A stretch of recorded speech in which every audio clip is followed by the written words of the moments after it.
What's up, everybody? Soren Baker here on Unique Access, and today we are joined by DJ EFN.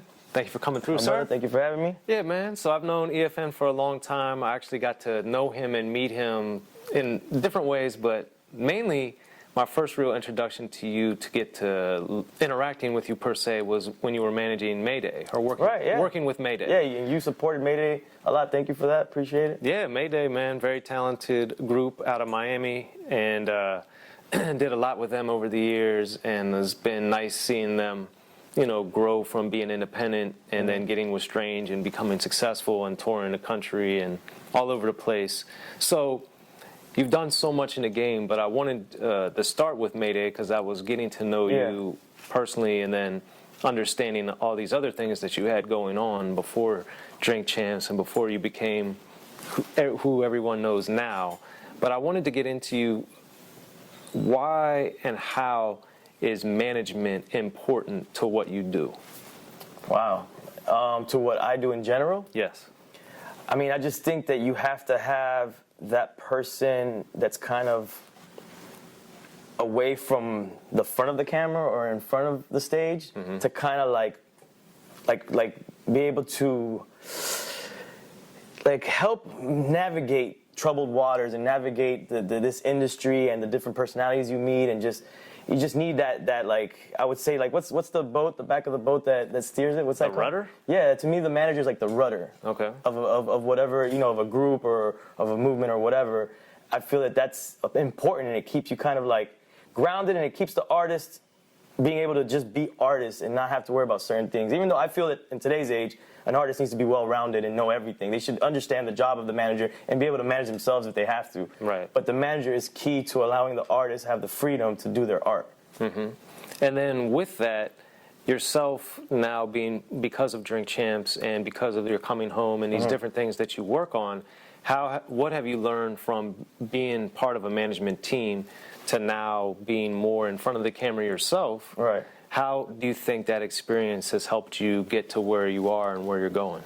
Well, I came into this with the management mindset, you know, in terms of like I wanted to manage artists, develop group, and it was really because I felt like I didn't really have much of skill to put out there myself. Like, even, you know, I DJ'd and I felt like I was a decent DJ, but I wasn't a DJ Craze or a Cuber or none of these guys, you know. So I'm like, okay, I'm not gonna go out there and be able to do these kind of things, and I can't rap, you know, to save my life. So, but I had such a passion for this stuff. I was like, what else could I do? I was like, well, I could put my passion where it helps somebody else, you know, help somebody else's vision. So I always came with the management business side of it. But as I continued to help other people's careers, you know, you kind of felt sometimes that maybe these artists didn't appreciate some of the stuff you did, or it just you didn't get what, and it's not even their fault because it is what it is, you know, it's their art. You didn't get, or I didn't get what I wanted out of these situations in the long run. So sometimes you kind of, you know, it put me in a position to feel, well, if I want a certain something out of this, then maybe I have to just go out there and put myself in front. You know? And that's where this all came out of.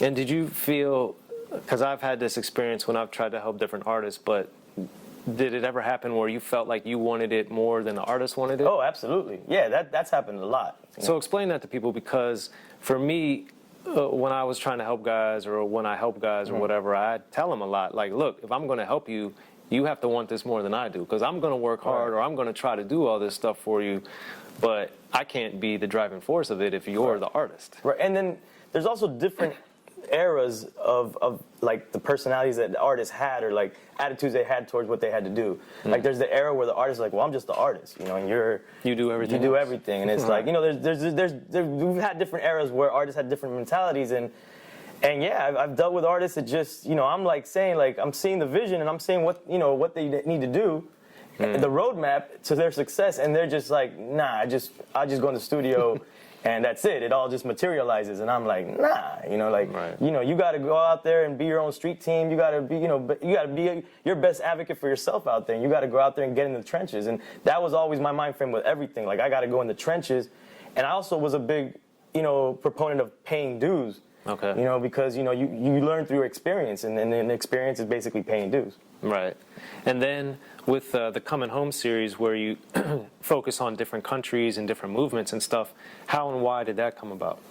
Well, the first film that we did was Cuba, right? And I always wanted to go to Cuba. I'm Cuban American. Well, I'm born here. If you talk to a Cuban from Cuba, they're like, you're not Cuban American, you're American. Right. But we call ourselves Cuban American. And if anybody knows the history of Cuba and you know, the revolution, the communism, and the exiles, you know, the Cubans that grew up here, they're anti everything Cuba. They don't, you know, they raise their children like, you don't go back to Cuba, you don't do none of that. But as I got older, I wanted to see Cuba for myself. I wanted to see my parents' homeland. So I was planning this trip, and it had nothing to do with music. Right. That's why I think it's interesting. Yeah, so it had nothing to do with music, and it was around. The idea had come early on, but around 2012 is like when I really got serious about it, because I felt that eventually Cuba was going to open up, and I kind of wanted to see it in its capsule. You know, maybe see something, remnants of something my parents might have saw when they were young and there. So I planned this trip. I told some of my friends, and I had met somebody that had been to Cuba, and they were dealing with hip-hop artists in Cuba. So I was like, you know what? Let's film this, and let's link with these hip-hop artists, and let's just see what basically our counterparts are doing on the island, and let's just film it. It was like just to do it for ourselves. It wasn't for anybody else. It was like just like an indie project, maybe to show it to our friends and family, to other Cubans. And we did the film. We put it together, and it got to some film festivals. It won some film festivals. It was the first film project I ever was a part of. Right. And I started to hear different people from all different, you know, cultures and different nationalities who I didn't think would appreciate the film were saying, "Wow, I'm from the Philippines, or I'm from here, I'm from there. I really would love to go and follow, you know, in my ancestral, you know, footsteps, and then go back home, and I would love to see what the hip hop scene's like, or I would love to go back home to my parents' land." And I was like, you know what, like, I love what Anthony Bourdain is doing. You know, and a lot of people use Anthony Bourdain's name when they talk about this kind of film, these type of series, but I really was a big fan of the way he did it in terms of, like, his passion was he was a chef, his passion was food, and then he used what he knew as a conduit to conversations, you know, to a greater conversation about whatever country he was in, to learn more about the country. It wasn't necessarily just about him or being a chef. Right. And I felt that I could use hip-hop in that manner. And it spawned the idea where, you know what, let me try to be like the Anthony Bourdain of hip-hop, and let me start going to these different countries. And I like it, too, the series. People should check them out because there's several now. But I like the fact that you're going to Cuba and to Haiti and to places that people would not deem sexy, probably. Right. So as you continued it, why focus on that instead of being like, oh, I'm going to, like, where there's all the most beautiful beaches? Like, how did that... Couple reasons. First, it's not interesting to me. Okay. You know. Second, what's going to stand out? The places that people aren't going to. And also, I feel there's more of a story there, because I feel like if people are going to some of these places, they're exploiting the negativity in these places. Right. And I'm not going with that mind frame. Like, I don't go to a country and try to go to the hood just to go to the hood. If our journey takes us into the hood, it's because an artist is taking us into their studio in the hood, and we're talking about the music, the culture, and what's great about it. You know, of course, organically, our camera's going to show you things that might be like, wow, that's kind of crazy, you know, what's going on over there.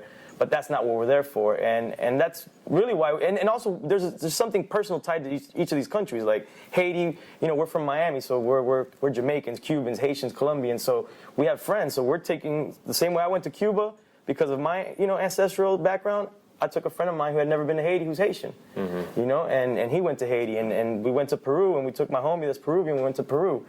Vietnam, I went to Vietnam because that one, my father fought in the Vietnam War, and I've always wanted to go to Vietnam, and that was kind of me again, going back to something, you know, tracing my kind of like lineage back to Vietnam in a sense.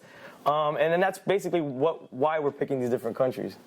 And then as you went, because this started before Drink Champs, how do you think going and taking these travels and being in these totally different environments that you're not used to helped you as you guys started launching the podcast and interviewing people that you knew so much about? Did it give you a different perspective of how to talk to people? Or in general, going to these countries has like inspired me. It reinvigorates my passion for hip hop every time we go, because it reminds me of when we were starting to do stuff like, you know, like, you know, we were lucky to be a part of hip hop in Miami at its infant stages, you know, and you know, you could never recreate those eras. You know, and like those eras are special when, you know, it was hard to get in the studio, hard to find the music, hard to, you know, there was no clubs playing it. You were going to like little house parties or little warehouse parties. Like just, you know, how hard was it for you to record because you didn't have money? Like you go into these countries and you're seeing these artists and it's hip hop in its infant stages in these countries, but they're so passionate about it and they have all this. And, you know, we might be jaded by it here because it's this big industry. But then I go there and I'm like, oh, this is, you know, it's refreshing again. I come what back, it used to be like. Yeah, and I come back refreshed and it makes me love it again. So then that reflects when I do a Drink Champs and I'm talking to these OGs that I'm like, oh, wow, man, like it reminds me. And I just came back and I'm just reminded from how it felt. And now I'm talking to this guy and I'm trying to get that feeling back.